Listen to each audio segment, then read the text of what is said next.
In this video, we'll see how to add checkout fees based on the selected payment gateway and a specific billing country in WooCommerce. To start, this snippet of code checks two things during checkout: whether the customer selects direct bank transfer as the payment method, and whether the billing country is set to Germany.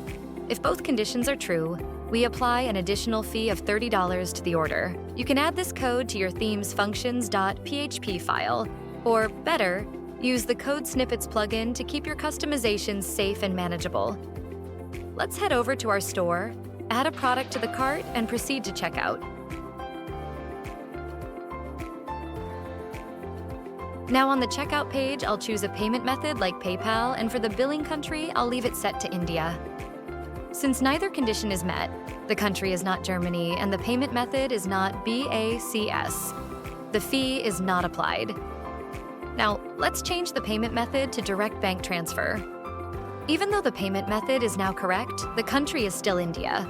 So again, no additional fee is applied. Next, I'll change the billing country from India to Germany while keeping bank transfer selected. Perfect. Now that both conditions, country is Germany and the payment method is direct bank transfer, are satisfied, you'll see the additional fee of $30 automatically applied to the order total.